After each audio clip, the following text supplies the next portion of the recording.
Voici, c'est la LD House à Cologne en 2009. C'est le centre de documentation sur le nazisme de la ville de Cologne. Et aujourd'hui, c'est un musée, un mémorial et un centre d'éducation et des études. Nous avons eu 54 000 visiteurs l'année prochaine. Mais ça a été un chemin très dur que je vais expliquer. Je voudrais vous introduire les trois phases de l'histoire de la LD House. L'histoire du bâtiment entre 1935 et 1945, l'histoire après de la guerre jusqu'alors les premiers débats, et la mouvance pour le mémorial qui commence en 1970. Ici, c'est seulement cette année.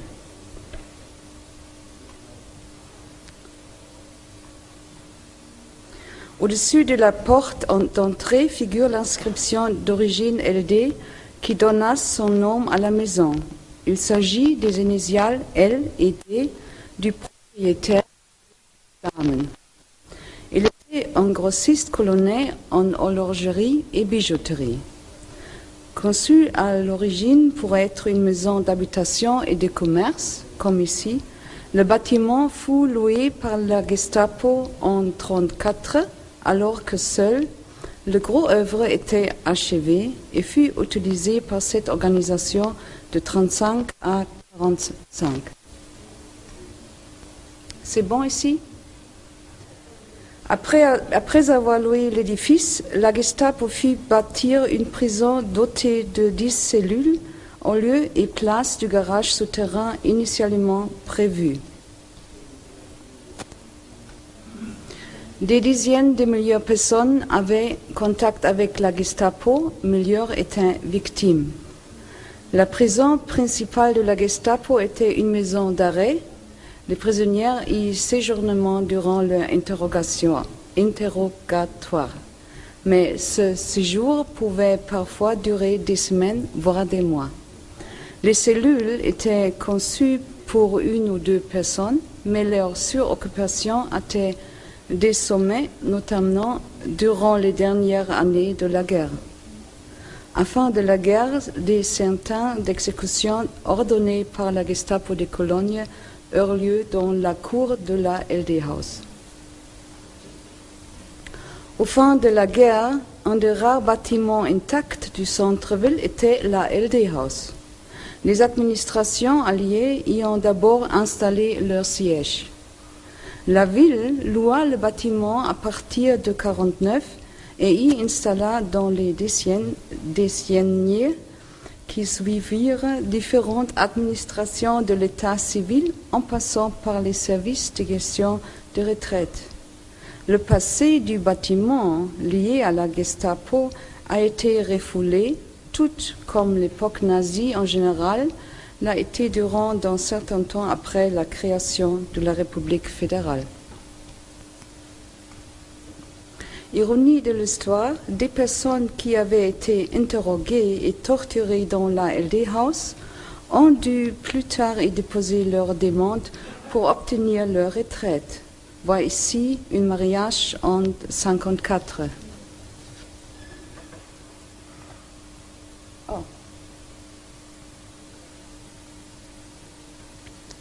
La photo, c'est pas là. Au centre de cette photo que vous ne pouvez voir, se trouve un morceau de carton recouvert d'inscriptions. Un jeune homme porte ce panneau tel une colonne Maurice ambulante à travers la zone piétonne de Cologne.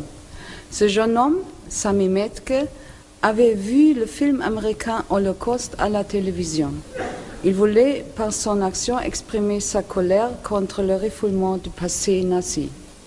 Aussi, une personne victime de persécution sous le Troisième Reich lui avait parlé des cellules de la LD House. Metke a réussi à pénétrer dans la cave du bâtiment. Il a photographié quelques inscriptions figurant sur les murs et a décidé de rendre ses découvertes publiques. Ici, un autre activiste, le professeur Kurt Holl. Il aussi a réussi à pénétrer dans les cellules pour une nuit avec un photographe. Ils rendraient les photographies et l'histoire de la prison de Gestapo publique pour la presse locale et internationale. Les photographies montraient un lieu unique en son genre. Ils ont été conservés plus de 1800 graffitis laissés sur les murs par les détenus de la Gestapo. Dans la ville, le public commence à discuter ce scandale. Un autre développement aggravait les débats. En 1979, il y avait vis-à-vis de la LD-Haus le procès contre Kurt Lischka. Il était le chef de Gestapo à Cologne en 1940 et pendant 1940 et 1943, il était Befehlshaber des SIPO und des SD à Paris. En cette fonction, il était responsable aussi pour la déportation des Juifs français. Pendant le procès, à Cologne, beaucoup de survivants de France faisaient des démonstrations devant la LD-Haus. Beate Glasfeld et Serge Glasfeld aussi. L'effet était très positif pour le mémorial. Plus attention sur ce sujet. Mais la situation pendant les années après de la guerre était comme ça. Les cellules se servient comme une cave d'archives. Mais en ce moment, les politiciens de la ville de Cologne étaient forcés d'agir. Le conseil municipal de Cologne décida de sauvegarder les inscriptions. Les inscriptions étaient restaurées minutieuses. Pour 2 ans, plusieurs responsables des monuments travaillent dans les cellules. Environ, 1800 inscriptions ou dessins ont été comptabilisés.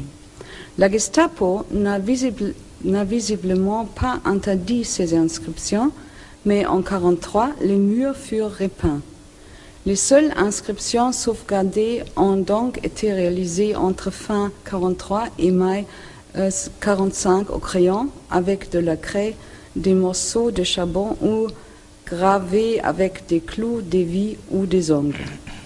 Du rouge à lèvres fut également utilisé. Plus de 600 inscriptions ont été rédigées en cyrillique par des Russes ou des Ukrainiens. 230 l'ont été dans d'autres langues, avant tout en français, en polonais et en néerlandais. Un livre reproduit toutes les inscriptions dans la langue originale avec la traduction en allemand.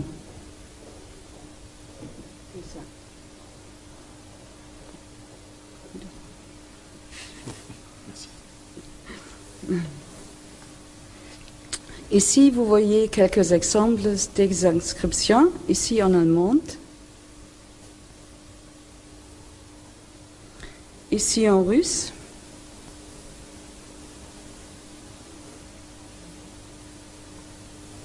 et une cellule.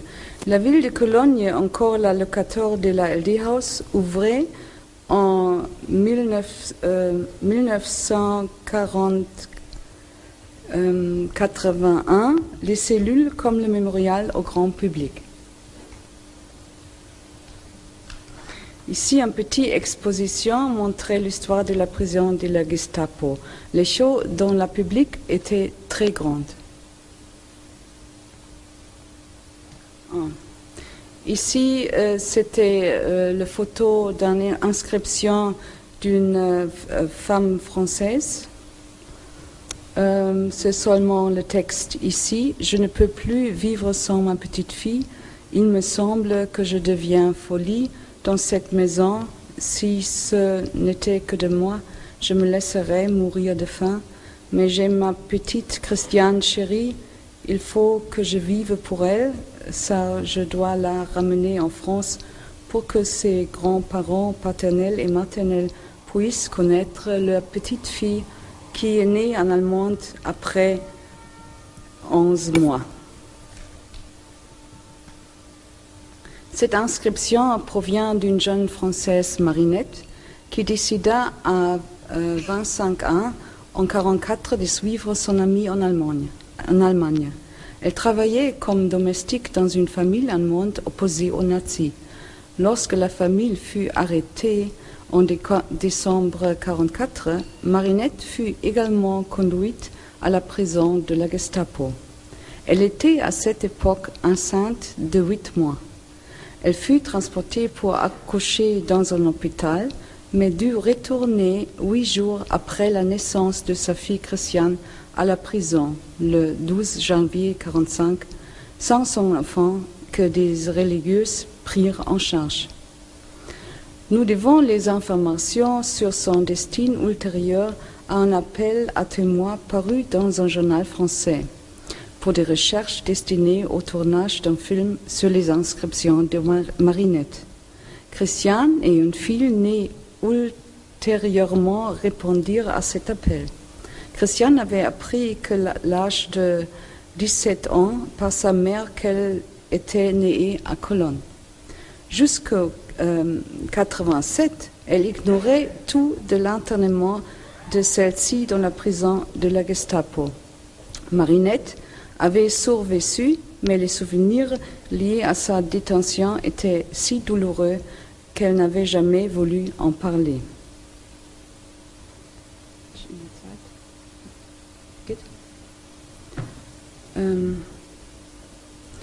Grâce à la participation déterminante des survivants du régime nazi, un mouvement associatif en faveur de la création d'un centre de documentation sur l'histoire de la période nazie à Cologne a vu le jour.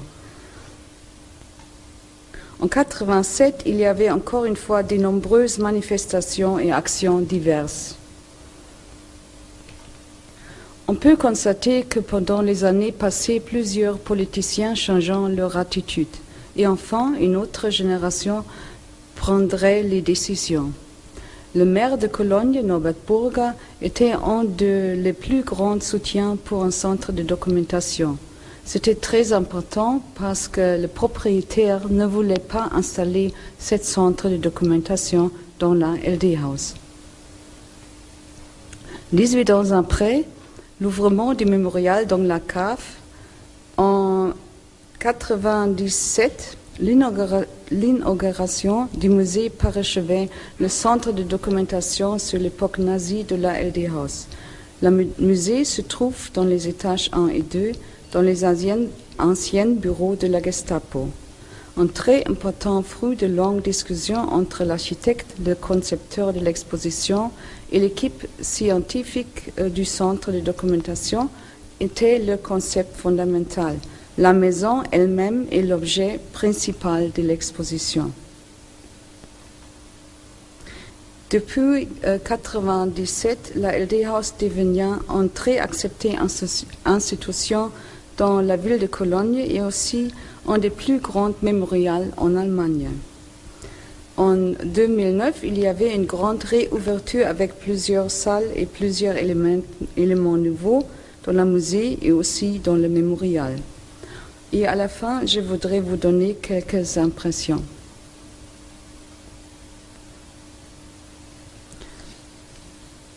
Ici, l'escalier dans la cave. Ici, un corridor dans la prison.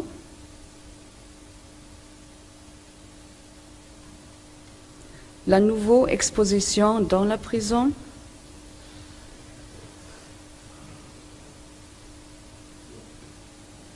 Ici, les pièces pour le personnel de surveillance. L'ancien bunker dans la cave inférieure de la LD-House. L'entrée sur le premier étage. Le corridor.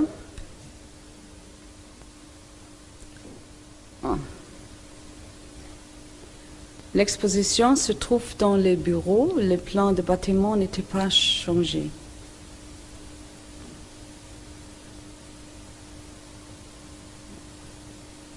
Oui.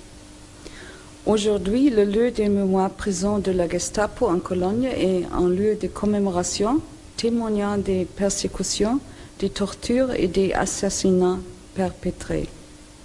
En 2012, comme nous espérons, il est possible d'intégrer au mémorial aussi le cours où les prisonniers étaient exécutés. Merci.